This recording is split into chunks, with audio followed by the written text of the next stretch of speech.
Yo, yo, yo, how we doing? Good morning. How are we today? George, you here early, sir? First live from the start. Good to see you. Thank you for being here. How are you today? I hope you're well. I hope you are well. Good morning.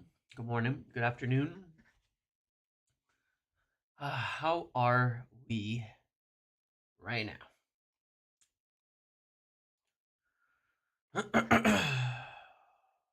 Copium today, Jimbo, good mythical morning, favorite tier 0 source, time for a yap about Delap. It is definitely time for a yap about Delap. We will yap about Delap today. We will definitely be yapping about Delap. Back from Como, tired as shit. James, what did you pay for that giant coffee? It's a tea, actually. It's just a tea, and it was like $4. It's just a tea.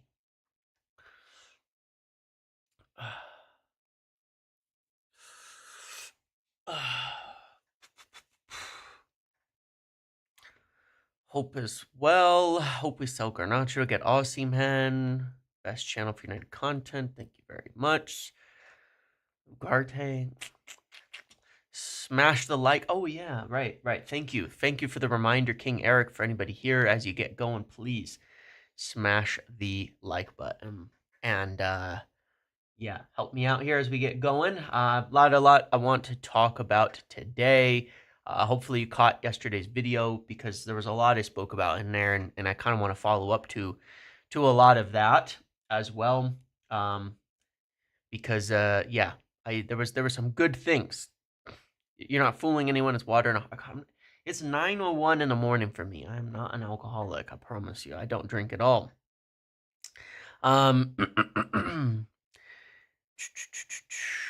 My fleece looks comfy. It is. It's nice. It's nice. It's very comfy, and it's gonna be cold. It might snow today, so I gotta take my kid to see the Minecraft movie tonight. Has anybody seen it already? Is it out anywhere else? I gotta take my son to see the Minecraft movie tonight after work. So, yeah, gotta do that. I'll talk about Delap, and I'm actually I'm gonna make a whole video a little later today about Delap, and it's going to be why we shouldn't sign Delap, but not really. It's going to be why we shouldn't sign Delap, but also why he might work, and a more balanced take on the whole thing. To be honest, so yeah, we will definitely talk about Delap. The movie got awful reviews. Well, it's the type of thing where who's the intended audience? You know what I'm saying? Like, I never really bite on like kids movies, uh, because it's like who's the intended audience? You know what I mean? And what do people like? Um, and for kids, I'm gonna guess kids are really going to like it, and I'm gonna guess for adults it's gonna be a bit of a snooze, But anyway, let's move on to talking about things. I want to talk. What are all the topics we're gonna go in today? I want to talk about the plans, the solidifying transfer plans that United have at the moment. I'm gonna talk about the funds that we might have available, and some of what I discussed at the end of yesterday's video about the adjustment of funds to other areas. Talk about some of the options that this may present to us, youth deals, transfers, things like that. No one other than you has mentioned Onana's abysmal positioning for the goal on Tuesday. Well, I'm still finding the narrative for the goal on Tuesday kind of funny. Like, you know, I watched it on Big Up. We do that recap AI where I can actually watch replays, annotate them, look at them, all of that stuff. And I watched that for probably 10 minutes over and over with everybody there. And we went through it again and again and again from start to finish. There's only two people at fault, Garnacho and Onana. when you watch it on the replay, there's only two people that could have prevented that goal, really, which was Garnacho and Onana, in the positions that they were in. Dorgu was 3-4 steps behind Elanga on the whole break. He couldn't catch him. Garnacho had a chance to stop him, and then when Elanga got in the box, Onana's literally like hugging his post. His positioning was so bad there. It seems like he was like waiting for a pass over to Morgan Gibbs-White. No, his positioning was awful. On the replay, it was really, really obvious when you watch it again and again. It seems like he was positioned all the way to one side for Gibbs-White, but Mazraoui was already covering the pass to Gibbs-White. He left 2/3 of the goal open, and Elanga was in the middle. If he's in the middle, he makes a save there. He really could have. He really could have made the save there. If he was in the middle, but for some reason he was hugging the far post, and I really have no idea why. It was completely unclear why that was the case. He could have been in the middle and probably would have saved it. It wasn't a great shot. It barely snuck by Dorgu's foot sliding in, but for some reason, it wasn't even like a one-on-one. Like I really don't know where he was standing and why. I just have no clue. He should have saved it, honestly. So, but we'll move on beyond that. Once again, as I get going here, please, again, make sure to, yes, hit the like button, share, do all of those things and everything to help me out. There's a few hundred people here. We can at least get it to a good 100 likes by the end of the video, which will take a while to get through. So let's get started. First and foremost, Elanga's like the fastest player in the Prem, and Dorgu was fine. He nearly caught him by the end, but didn't quite, and he was definitely not jogging. So, United are starting to really solidify their plans for the summer, and it's been chaotic. I've been saying recently, like, I don't actually know what United are going to do more than ever. Like, usually by now it becomes really clear, at least a few positions, and there's always surprises. There's always at least positions we go for, players we go for. Even if we don't get the deals done, it's usually pretty clear by now which players we're going for and all of that. But it's been really a lot of unknowns in the last few months.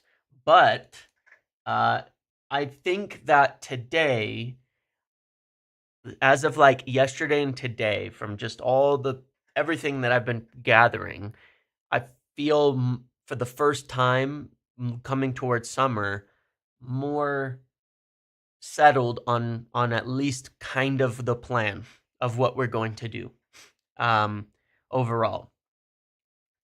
And that is, it's starting to make a lot of sense. And let's start let's start up top. When you look at it, obviously strikers become essentially the number one priority. I thought it was pretty telling, even still, Xerxes dropping into the 9 against Forest, Højlund on the bench, even though Xerxes not really a 9 and he should be in the 10 and all of that. And even what he commented on in terms of his instructions and all that, staying in the box, what it kind of tells you, and this is the argument that I want to make and why I say it's not so settled on Liam Delap.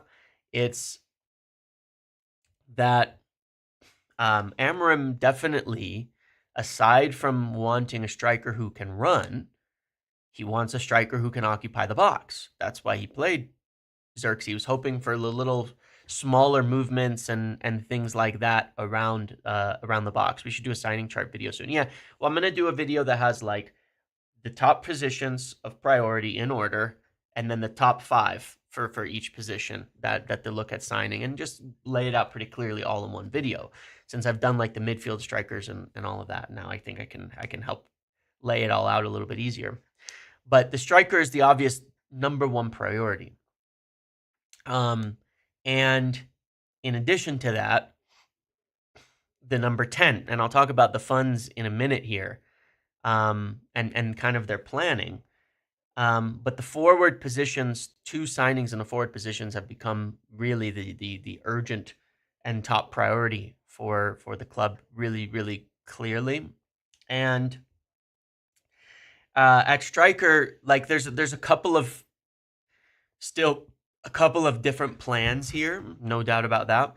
But I think it's quite settled, and it's kind of what I was saying in the video yesterday, that plan A, top target, would be ideally Victor Osimhen.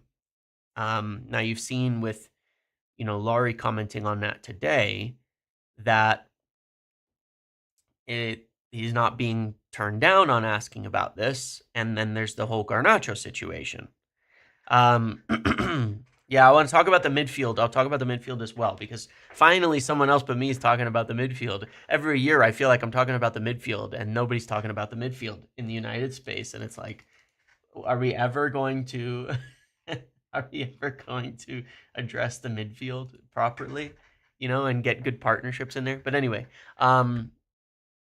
yeah, the Victor Osimhen continues to be, as far as I know, the ideal signing for them. He's somebody that they could really get because of the Garnacho thing. And what that means is, I don't know. The one thing I do not know, like if we get Champions League, there's potential to afford someone like Osimhen even without selling Garnacho, right? What I don't know is if he would be willing to join, or we have a chance at him without Champions League. I don't know that. I don't know the answer, because from his perspective, financially, we cannot without Champions League unless we sell Garnacho. Even with Champions League, it would help, but it's not necessarily a requirement. But I do not know if I do not know if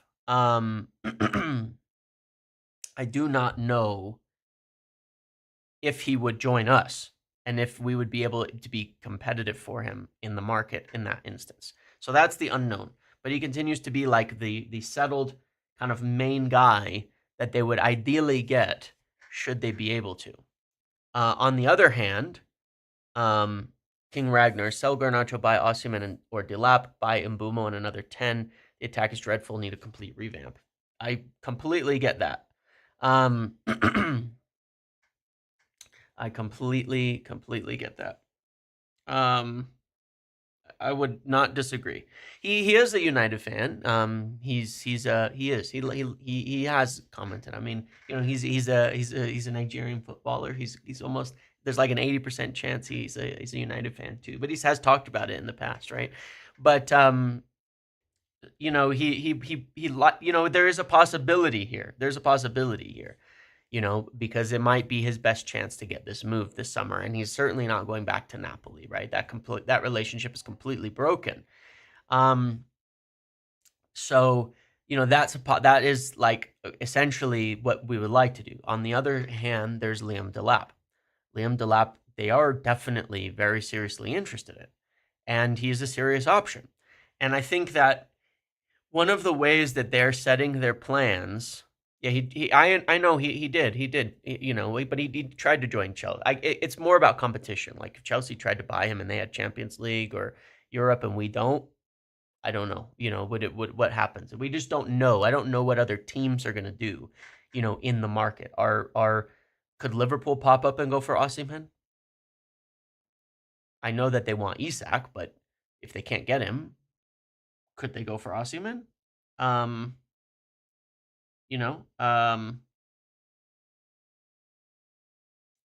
It's possible. We don't know that. So we will see. We will see. There's also obviously, what kind of wages would he ask for, things like that, and everything. Are they selling Manu for financial reasons? Anyway, but the plans that are being laid down right now are essentially the worst case scenario plans. These are the plans where, let's say 2 weeks from now, we're out of Europe. We're out of the Europa League. We lose to Lyon. Well, there's not much more to play for the rest of the season. And what that means is come late April, they want to then be ready to just do what they've got to do.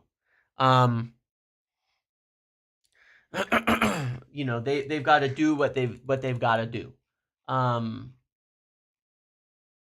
You know, so we'll see. We will see there. But they are setting their plans in place to kind of do the worst case scenario, basically. If we're out of Europe in a few weeks from now, they want to be ready to attack the market to get the deals done that they can get done. We can spend. As I've said many, many times, we can spend without Europe. The planning is without Europe this year. The execution is without Europe this year. We have departures. We have players leaving. Obviously, some of it is going to have to be finished after July 1st. Ornstein says the consensus among Premier League clubs. Yeah, I understand that. Most likely destination. I understand that. We'll see. We will see. It doesn't make sense for him to do that, in my opinion, at all, because, you know, he should stay in Europe, obviously. But we'll see what happens on that. They have these kind of laid down plans that they could get done. Realistically, they can spend about 80 million without 80 to 100 million, and would intend to spend it on the attack for the most part. Even without Champions League, with the basic expectations of players that are departing. If further players depart, like Casemiro, like Garnacho, depending on how much we get for Marcus Rashford, that number could go up. But they are essentially prepared to spend about 80 million in the front line right now in kind of a worst case scenario. The thing is, that has to be over a couple of players. So if in the bottom worst case scenario, they can go, we'll buy, you know, Liam Delap for 40 million. We'll go for a number 10 for the 20 to 40 million range, you know, like Tyler Dibbling. Obviously, they really like Tyler Dibbling. They've been working on that deal. We know that. They would love to get him. They're not paying 100 million. They're not paying 80 million. They're not paying 60 million. You know, they're going to have still a valuation for each person, each player. So the kind of bottom line signings that I would see that they'll make, like the bottom line signing that they would be going for is Liam Delap and Tyler Dibbling. If they could get Tyler Dibbling for 40 million. If they cannot, then they'll probably move to their next kind of option, which would be like a Dorgelis or Roger Fernandez as realistic possibilities as well. There's other names we talked about, you know, if Yildiz was available and there was a way to make a move with Juventus, obviously they would be interested in doing that.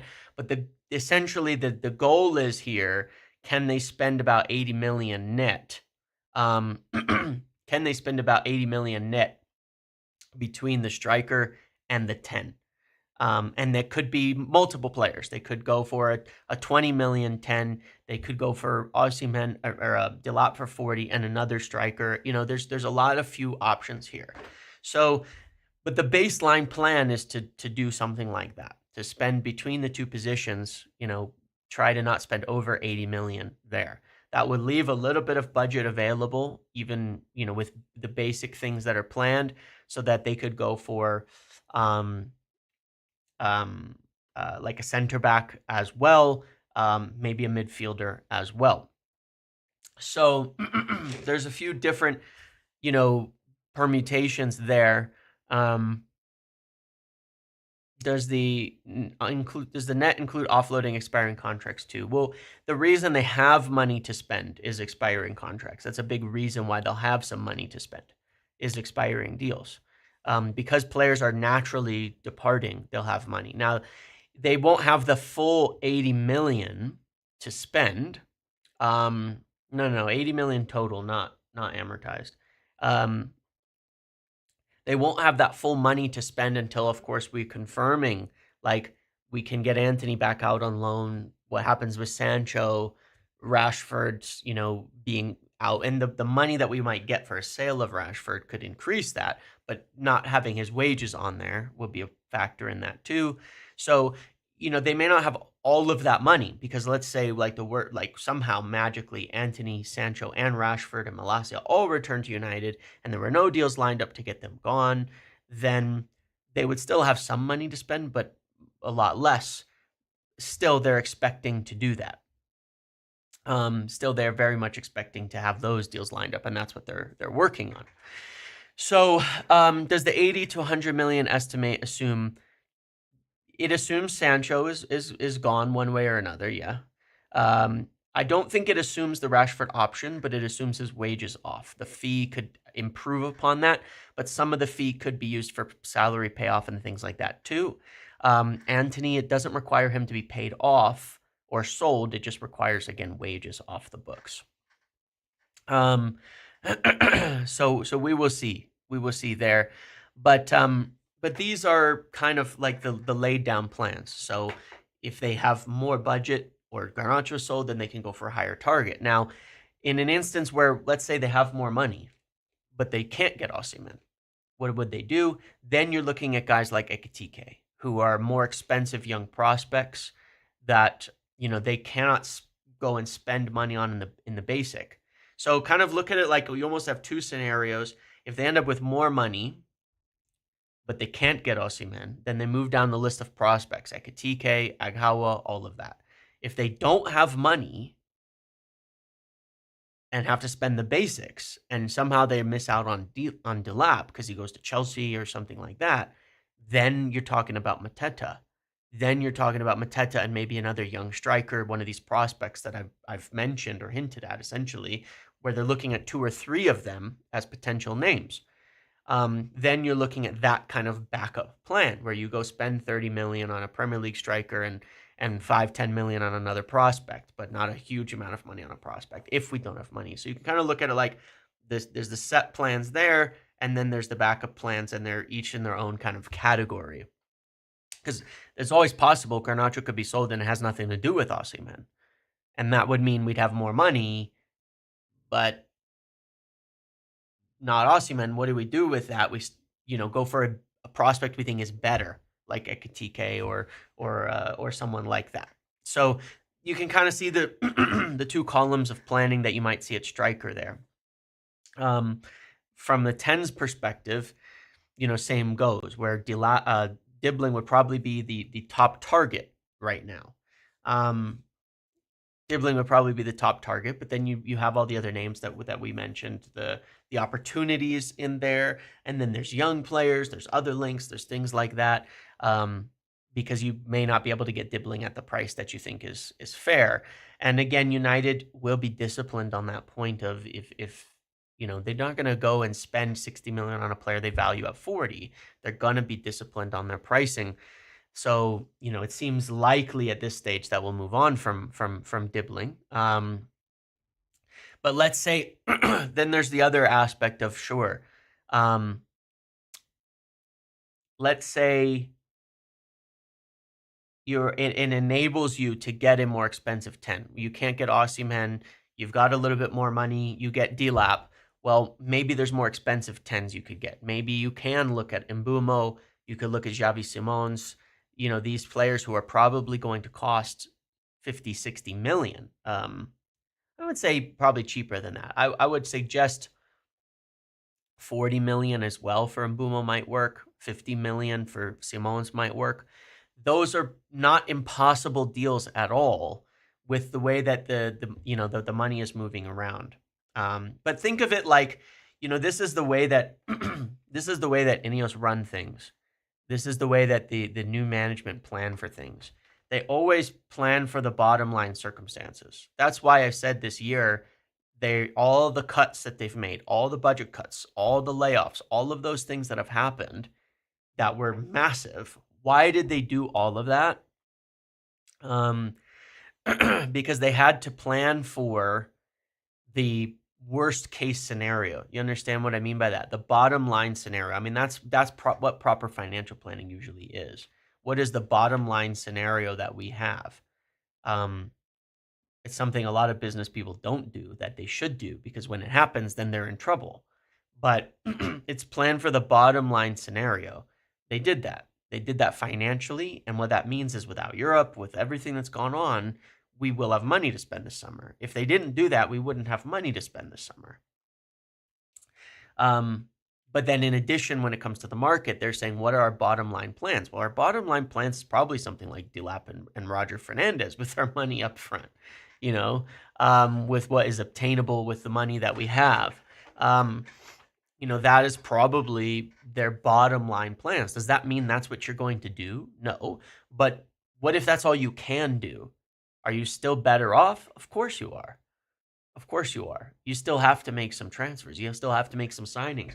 But if you literally cannot spend more than that, than the 60, 70 million it would take to get those, and you can't attract these other talents, and you can't get these other players that are in the 60, 70, 80 million range, then you have to have your bottom line planning to add to the team.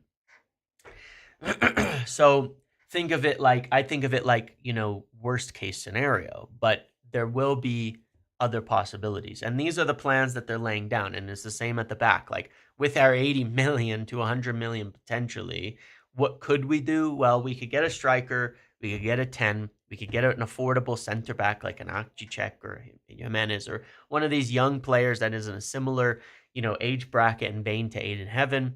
We could get a midfielder, a young midfielder, that might be fringe youth player. We could get that with our money, so at least we have what we need, right? The other thing that I want to say in terms of set plans is that I get that they're like, it keeps being downplayed. I totally get that. I understand it. I hear it. They're still looking at keepers. They just are.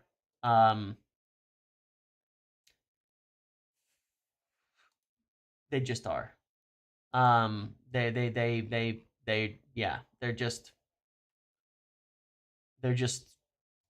looking at keepers. I mean, they are. Whether they, like I said, whether they prioritize it enough to spend on it, I know for certain that they're looking at keepers.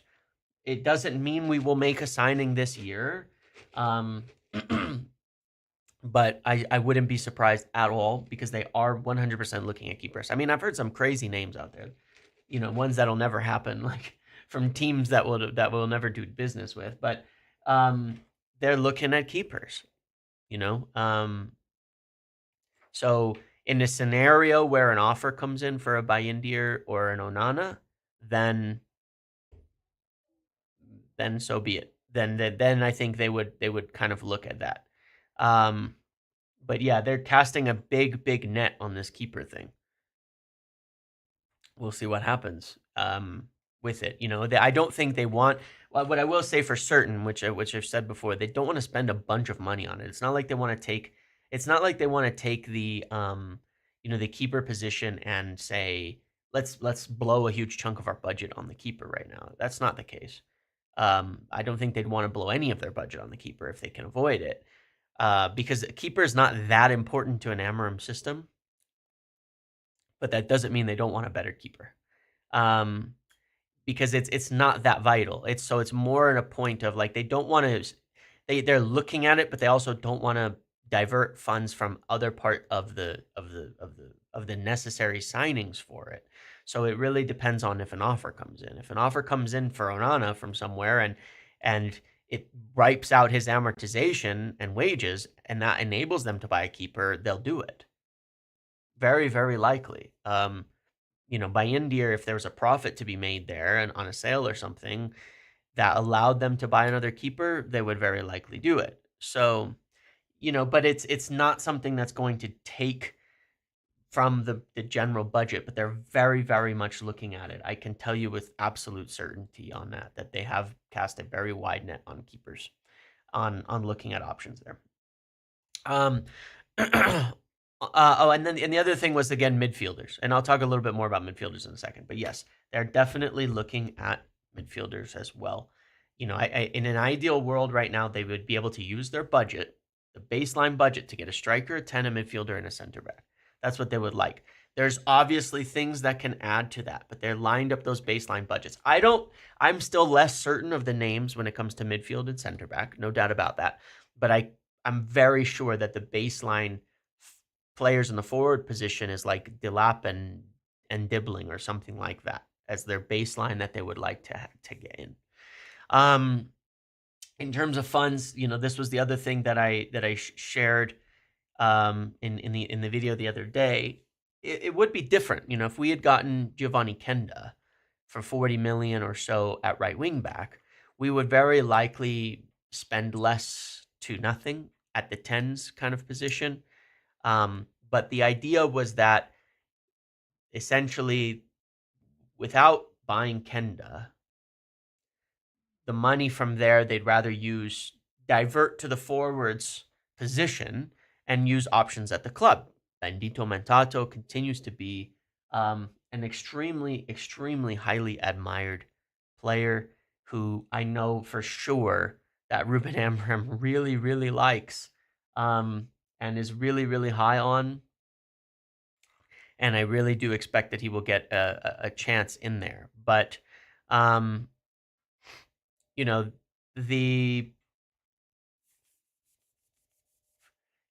I think that between Ahmad, Mentato, and Dallo, they'd be quite happy with the right wing back to see how it gets on, as long as they add another kind of 10 up front. So the funds kind of being diverted from there is definitely something that is enabling or making them look at, buying a couple of players, a couple of forwards in this area. And so, that it would be definitely different if we didn't have Quenda, for sure. In terms of options, obviously, we have a lot of options, and you can kind of see them all being named here. We kind of went through it a bit, but there are a lot of options. So there's the baseline plan, there's the funds that go to it. Then there's all the conditionals, right, which are being worked on.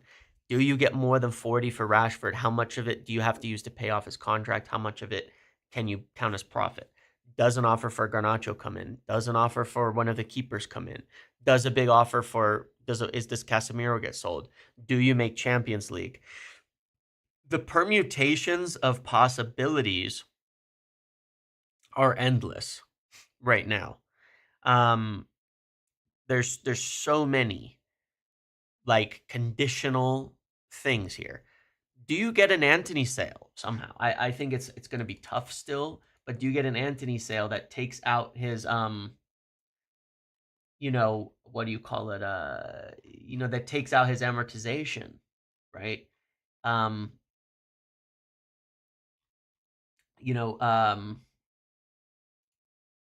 don't know. Well, Roger Fernandez probably wouldn't be right wing back for us. He'd be a winger. He's not 5'5" either. If we're using the money for Quenda for the forward, then Osimhen should be possible in the worst case scenario. No, because we need 2 forwards. Because realize if we'd gotten Quenda, he'd probably be the starting right wing back, and that pushes Ahmad firmly into the 10 at all times. But don't know. Osimhen looks like Saudi. Look, it is the most whatever happens. Is Osimhen likely to us right now? No. So, of course, his most likely thing that happens is he's going somewhere else. But there is a possibility. So it's just something we'll have to wait and see on. But yeah, there's all these permutations that are still in the works that we're going to have to see that are somewhat based on what kind of offers come in to us and then where we finish. So it's if we have it all kind of lined up, well, let's say we get through the next round of Europa League. Well, we get through the next round of Europa League, then they're going to start on these other potential bigger options and say, let's start checking this out. Still have our thing ready to go, but we'll start checking it out. Then if we go through the next round, they're going to start to say, okay, we actually could win this thing. We need to set this up. So, yeah, it's there's so many permutations still available that could change things. There's so many conditional situations that could change things. But the base is there. We know the major targets in a couple of positions that are there. And then it's about what else that they could do on top of that, should some of these other conditionals happen. Um, you know, if we miss out on Champions League, I could very much see a scenario where they say, okay, we're just going to go get Delap done. And then let's say we make an extra sale. They might say, okay, well, let's go bigger on a 10 now. Let's go for Simons, or let's go for Mbumo, or let's go for Cunha, or someone with where we would spend a decent amount of money there. So we will see. I have the feeling Ahmad does not want to, he doesn't care. He'll play wherever the manager asked him. But in addition to that, the long term will be Mantato. That is the plan. I know he's young, but there's young players worth mentioning. And the long term plan is the hope is Mantato is the main guy for that position. So yeah, a lot of permutations here. And then in the midfield, what options do we have? There's a number of them that I went through in that midfielder video the other week, but the position that we want mostly, as I can gather it based on the links that we've got and the names that we're looking at, is the 8, not the 6, is the 8. An all-action athletic 8 who gets up and involved into the attack. I really liked the partnership of Casemiro and Ugarte the other day. I thought it was really nice because I think you get you could see that Casemiro was really struggled without coverage. 15 minutes and he had to come off because without the coverage of Ugarte behind him. Because the players who are more aggressive, the players who are more free in that respect, in Amar's midfield, they need that coverage. But I liked the partnership, and I think it shows a potential success. I liked the partnership in possession, but I really liked it out of possession. I thought they were really good at winning the ball high. The counter press was excellent. We were winning the ball where we wanted to. We were sustaining. We were putting a lot of pressure in the middle. A lot of that looked really, really good. But we also had the same kind of gain where when Bruno is deep of helping us play out from the back and things like that through the midfield. So getting someone similar to Casemiro, but obviously younger, makes a lot of sense to partner in that midfield. It also pushes us forward where Bruno can go back into 10's position long term. If we have the right partnership behind him, I still think that's the long term solution. That would mean you can have like Xerxes, Bruno, and on the other side, you need that signing plus Ahmad, and then potentially, depending on Garnacho's situation. Is Kone more a 6 or an 8? Probably, he's probably more the 8 in this. Yeah, he's probably more the 8. Like I think it would be reducing his capabilities to have him be the sitter, the defender, the cleaner. You know what I mean? I think you want to partner him with that kind of player that allows him to be more aggressive moving forward. So in the midfield, we want 8s. Now, God, in the video that I did, what did I say on the midfielders? Who are all the names that I was looking at? We've had so few links, right? Which is one of the things that's kind of wild. So, one, we talked about Ederson. Well, that's another permutation of if United ended up with more money, could they get Ederson? Who linked us to Eze recently? I don't know that there's anything in Eze. When you look at his age, are we going to be buying non-prolific older players? Unless we have to, I don't think so. There's tons of young 10s we could buy. Eze is not that young. I mean, he's going to be 27 going into next season. He's not old, but I don't think Eze kind of fits the profile. But yeah, Ederson is one where we've been interested many times in the past. His fit makes a lot of sense, but it's probably, that one is probably very conditional. João Gomez signed a new contract at Wolves. We'll completely rule him out. Douglas Luiz is a bit of an interesting one in there, in that he's in that he fits it really well, and he was actually quite good for Aston Villa, but he's not really got on at Juventus. There's Adam Wharton, who is unbelievable and is not really an all-action 8, but he's kind of a whatever. Like, if you can get him, you put him in your midfield with whoever you want, and it probably works, but he's going to cost an extreme amount of money. So that makes him a super conditional player, right? One that would be nearly impossible to sign unless we have a lot of money. So if we got like spent 60 million up front for Delap and Fernandez, and then we managed to still shift Casemiro and Garnacho, maybe we'd have the money to do something like this. United love the guy, but the odds of being able to afford him this summer seem really low. There's Hayden Hackney, who for me, once again, is like the perfect player for this position. He's physical, he's attacking, he's great in possession. He's a perfect all-action player. He's progressive. He does quite literally everything that we would want. And he would only be 25 million, maybe. That's when I don't know if there's anything about them still really pursuing him this summer, but they should. They really, really, really, really should. And they've watched him, and so I would hope that's the case. But like I said, in the midfield, I really don't know yet. Then there's Joe Bellingham. I still think it's very unlikely we sign him at this stage. There was talk of Nemecha, but I don't think that we will sign him. And then you get to kind of more sixes like Anton Stack and Ugo Chukwu, who are really good players. Excuse me, really good players, but I think that they're not necessarily like fitting the 8s. They're more backup 6s, and I think we probably need another one, another 8. I'm not saying we don't need another 6-2, because I think we do, but I think we need another 8 a little bit more at the moment. Javi Guerra, yeah, he is the other one, and I don't know a ton about him, but we were looking at we've scouted him quite a bit, and I always forget in the other instance, we met with the agent of Lee Kang-in and Javi Guerra, as well as the keeper, by the way, but we met with the agent of these guys. My concern with Guerra would be he's very good on the ball, but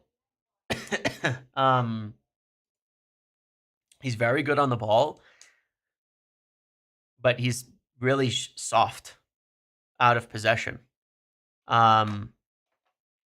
He's really, really soft out of possession. And I had the same concerns about Zubamendi. And he's a good carrier. His in possession is good. His out of possession is pretty weak. And that's my concern with some of these midfielders who get all this hype from Spain, is that a lot of them have these issues where they're good players. Don't get me wrong. They're good players. But I don't think they have the out of possession traits for the Premier League, being quite honest. And I think that they would struggle mightily in terms of, when they're actually up against it. And I thought that it was apparent when we played Sociedad that size has nothing to do with it. Size has nothing to do with it. Ahmad is tiny and is one of the most physical players in our team. Xerxes is big, and he was not for a while, but has been coming on. Højlund is big and loses every battle most of the time. Like, it has very little to do with size. It has to do with tenacity. It has to do with skill, especially out of possession and tackling and things like that. There's a big difference. He's big, but he's not physical. He's weak out of possession. Same with Zubamendi. They're good players. I just don't think they fit what we need, especially in a 2-man midfield. You've got to be physical. You've got to have those all-action traits. You've got to have it. I mean, Bruno out of possession still isn't that good, and it's apparent. I mean, Again, you look at Ugarte coming off against Forest, Bruno and Casemiro in the midfield, they're getting completely overrun immediately for the next 15, 20 minutes, completely overrun. I don't think we can afford to give up the physicality in the midfield. Hot take, Dallo might make a good... Yeah, maybe. Maybe. So, somebody who's a bit... who deals with who's a better out of possession, I think is necessary for that 8th position. And, they have to be really intense. They've got to be kind of all action, and they've got to be strong out of possession. That does very, very much matter. So yeah, I think a lot. I hope it's one of the names that we've discussed, because there's a few in there I really like, that make a lot of sense to me. So, but we'll see. We will see what happens there. And obviously slightly dependent on the Casemiro sale too. And then at center back, obviously we've got options. Ugarte's underrated when he doesn't play. Our midfield is, yeah, it really is. And people, again, have completely overrated looking at the Europa League, where it's fine to be, that's kind of the point. You play against soft midfields. The instant Ugarte came off, we got overrun in the midfield against Forest. And that's a team that doesn't even want possession. That was one of the reasons, by the way, I completely don't buy this. They had us where they want us. If they had us where they wanted us, then how come for 25 minutes in the second half, they dominated us? They had the same 1-0 lead. Why weren't they sitting back all game?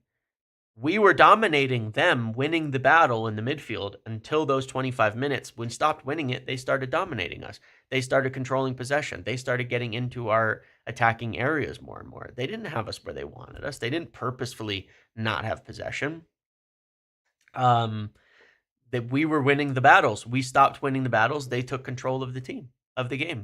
For that 20-25 minutes, and Casemiro nearly got sent off. Like, you gotta watch. That's why I say people gotta watch the way that a team plays. But there's a lot of players like that. There's players like that never get due credit, because people don't necessarily look at them how they affect the team dynamics so much. There's a lot of players that make their team better that don't always show up on the stat sheet, and I think that's important. I think Liverpool built under Klopp like that in their midfield. Players who made the team better, that didn't always stand out initially, and only once they started winning a lot did people give them credit. Guys like Jordan Henderson and Milner and people like that, before they started winning a lot, they didn't get nearly the same amount of credit that they got once they started winning. And they're just grafters. They made the team better. Fabinho, Wijnaldum, like, these are players who are good, but they looked, once they started winning, suddenly it was like, oh, wow, look how great they are. No, they were always like that. They made the team better. It just needed the right organization. And even now, I mean, Szoboszlai and Gravenberch and McAllister, I mean, McAllister's really good, but these are players who've they all fit together really well, and it makes a difference. They make the team better. Liverpool have done really well with that, unfortunately, of getting players like that make the team better as a whole. So yeah, those are options. And then at center back, obviously we also have those options based on those permutations. I don't think Dean, Howson is one that we'll be able to get. But obviously I'm still not even the slightest going to say that there isn't an interest in Braithwaite. It's just expensive, but he's a very good player. And I'm sure there's others as well. Moving on to youth deals. So obviously I've spent the last few weeks kind of like dropping hints and clues and things in all of this, just in general, and also directly saying that United are looking at big youth deals. They're looking at big youth deals. They're looking at investing in this area. They definitely want to add more to the youth side. One of the things that they do have is that they don't feel there's that many players who will make it from the youth level into the first team. And they're looking at making youth contracts. They're looking at, of getting good talents. They want to, they want to get more players in on both sides of it, which is players like, your Heaven and your Kone and all of that, who kind of will fit right into like the under 21s level fringe first teamers. And then there's players that want even younger than that. And so I've been talking about that for a little while. By the way, Amir Ibrahimov has signed his first professional contract for Manchester United. And that is definitely a player that we would like all the time.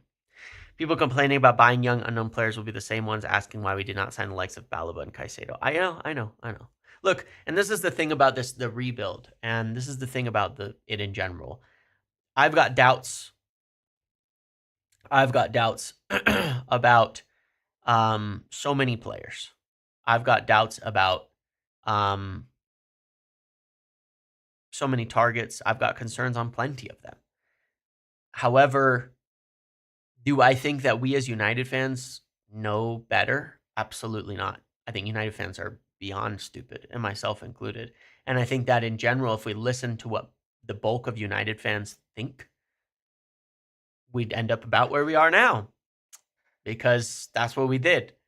We essentially got the manager that was popular. We gave him control. We allowed him to get the players that were popular. People were baying for Antony back then in that first year. We all celebrated Casemiro, myself included in that.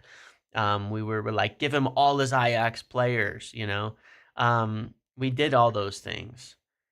You look at the way that people talked about Garnacho in January, even in comparison, how you'd be slaughtered for things like I said, like that Rashford's a much better player than Alejandro Garnacho. I'm not saying Rashford shouldn't be gone by that, but I'm saying the general consensus of United fans is bad.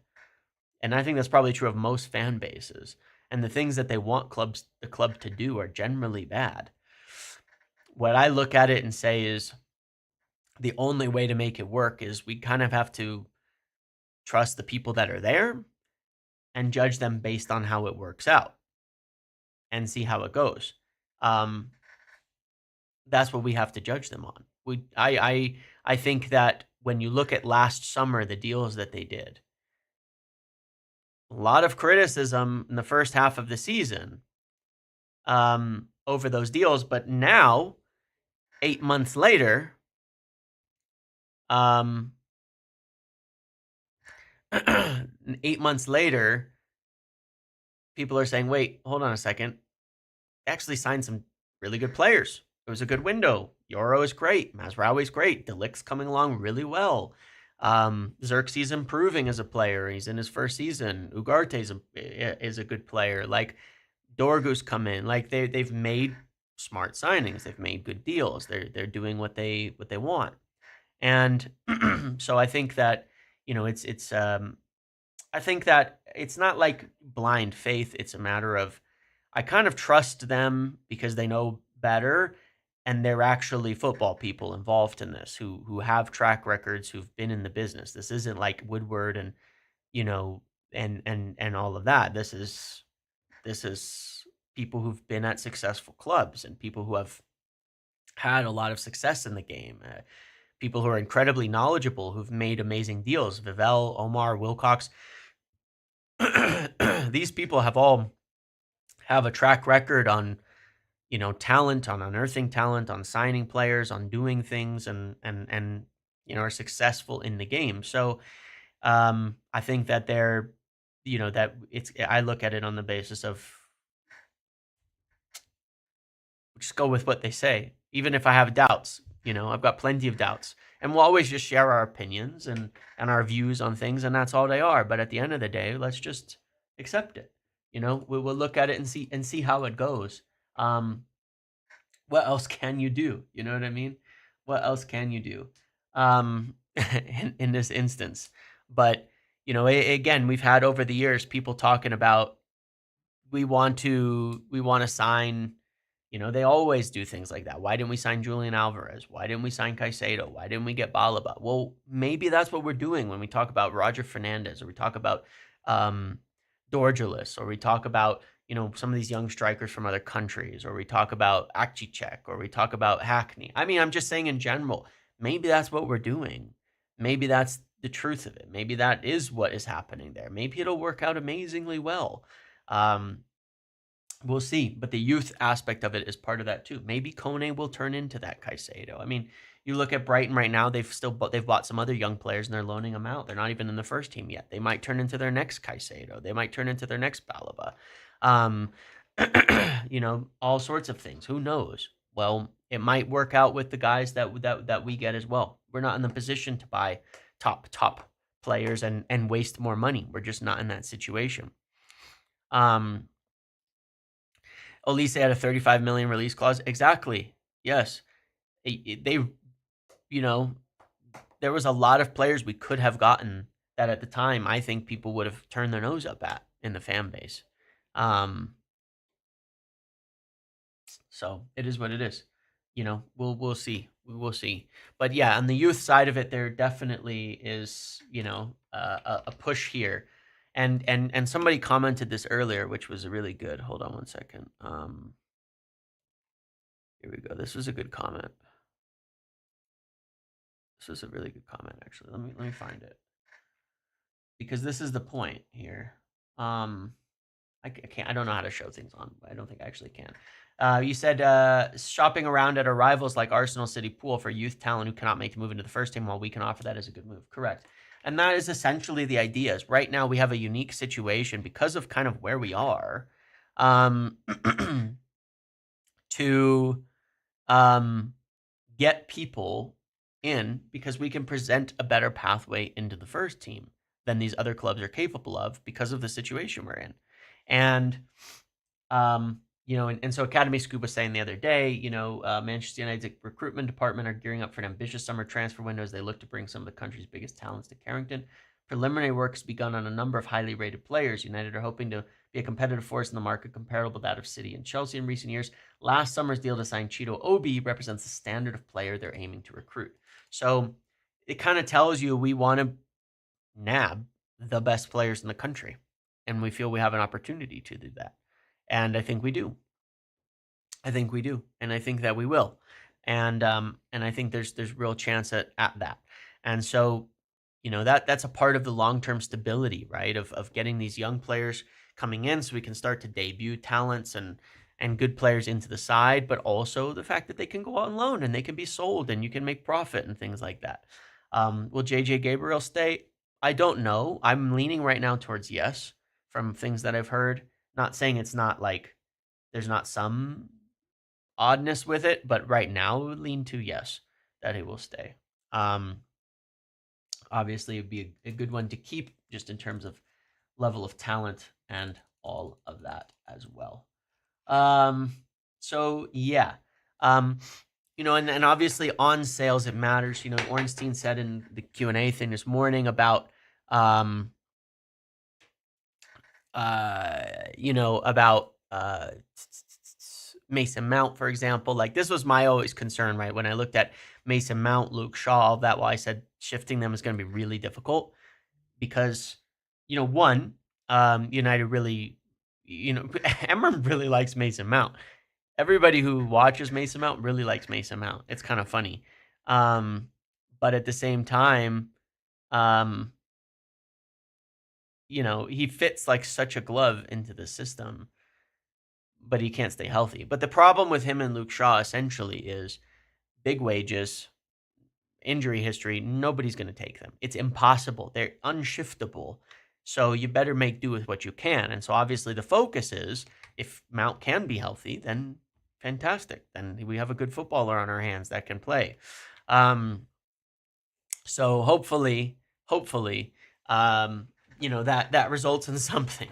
But, you know, it ties it down to, again, realistically, the sales that we know, the departures of Heaton and Eriksson and Lindelof, and missing one, somebody else.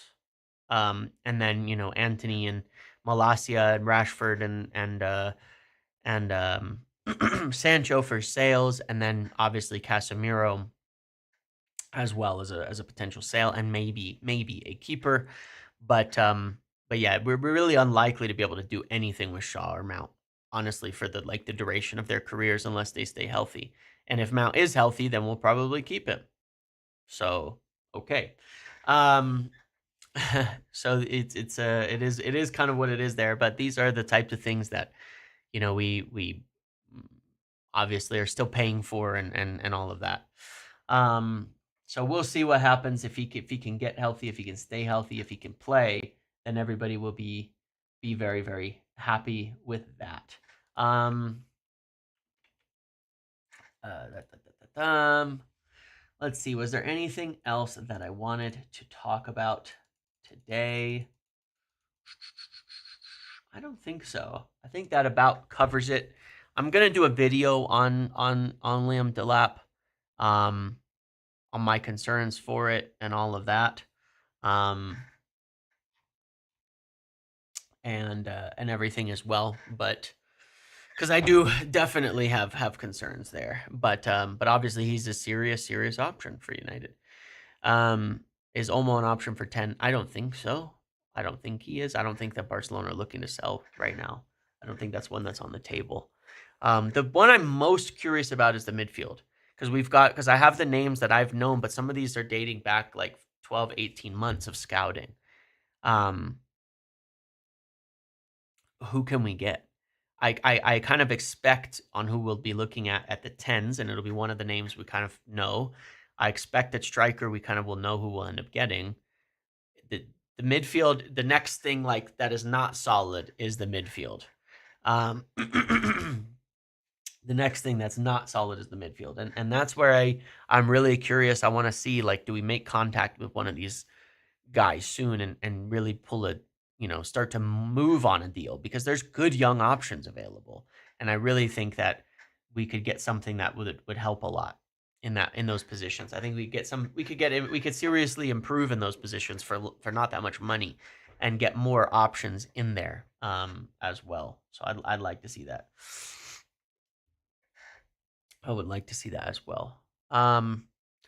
So yes, I'll do the Delap video. I'll do one kind of running through all the positions and laying the priority out for each, or at least as far as we know, with two positions being more solid than others, and then I'll probably do one on sales and kind of show the basic budget and how the sales, all the conditional sales, and how much they would actually add to our ability to spend this summer. So hopefully between all three of these videos and everything that I've shared, it gives us a really good picture of the totality of things.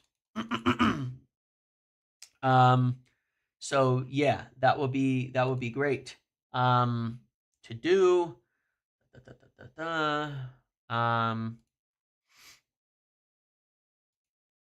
Yeah, so those will be very very interesting.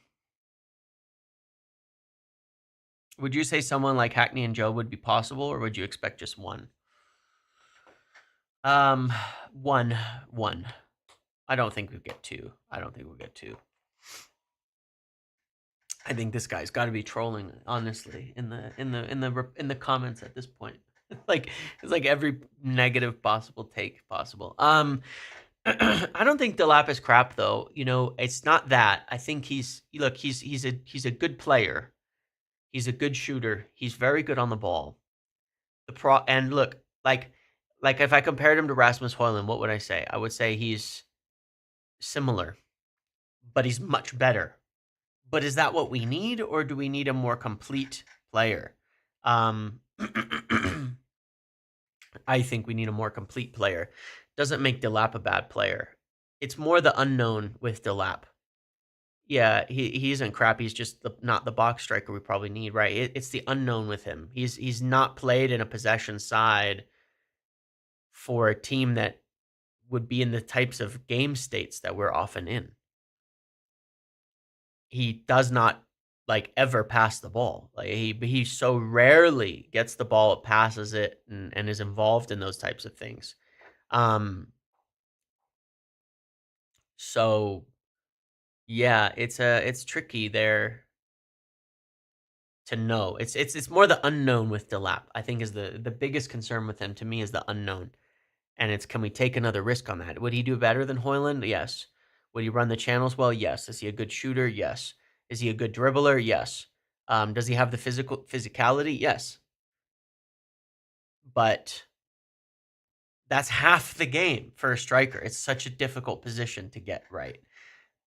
My concern with Ekitike, by the way, is the opposite. He's a really good technical player. I think he'd be good in the box. He's smart. He's got a lot of good things, but he can be kind of weak. He can be easily shoved off the ball by defenders, by physical players, and all of that. That's my slight concern with him. He's not that strong on the ball, but he's young, and that part you can develop, so we'll see. A positive, Ahmad is world class. That is totally true. But would you have said that a year ago? Would you have said that a year ago? Probably not. There's players that might just be there. There's players that might just be there, and it may not be overhyping them. Like, at Ahmad at 17, the scouts said he was one of the most talented players they'd ever seen. So maybe they know what they're talking about when they look at someone like Mentato in the academy and say he could be the guy. Maybe they know what they're talking about. Maybe he is. Maybe he potentially could be that guy. Scouts in attendance. MFC scouts at Morocco under 17 versus Zambia under 17. United Director of Recruitment Christopher Vivell, superb context in Zambian football, signed Patson Daka and Enoch Mwepu at Red Bull Salzburg. Yeah, look,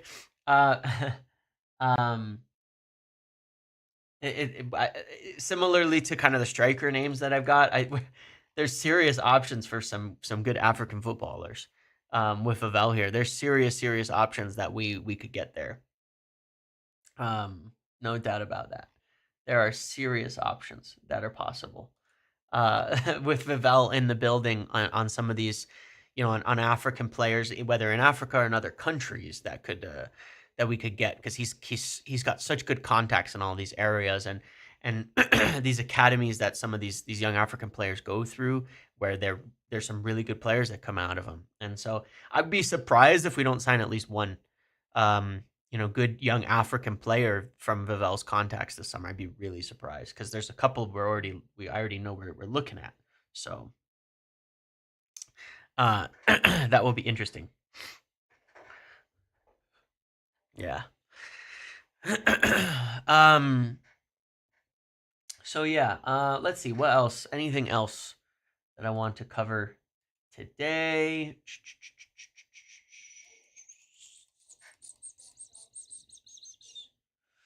We've been linked to Semenyo by Miguel Delaney.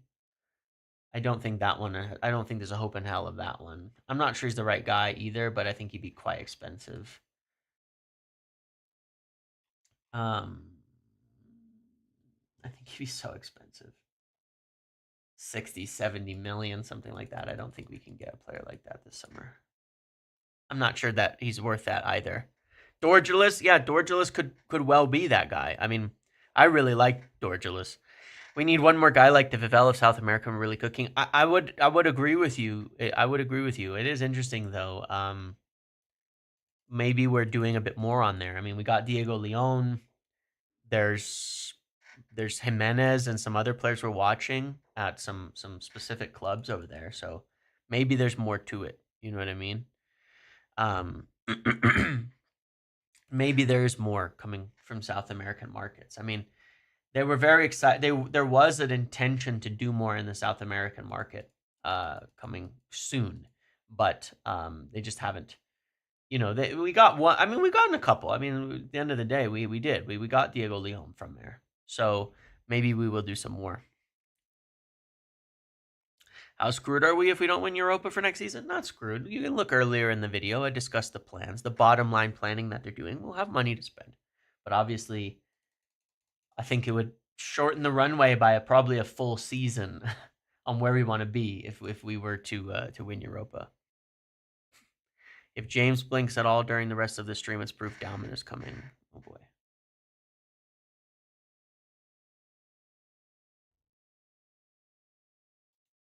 Turning my webcam off.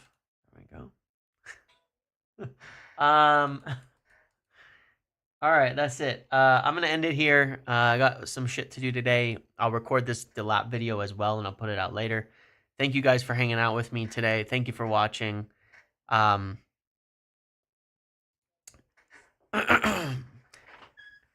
Appreciate all of you. Tomorrow I will also do a live going through all the news from the whole week. I did that last week. I'll do a live on all of it. Go through every piece of news. We'll evaluate it. We'll read through it. We'll do all of that. And then I'll post it here on YouTube, but it'll be live on Big Up tomorrow morning. And then I have some extra videos and things like that coming out over the next few days and over the weekend. So I appreciate all of you. Thank you, Glenn. I appreciate that. Have a good one, everybody. I will see you later. Enjoy the rest of your day.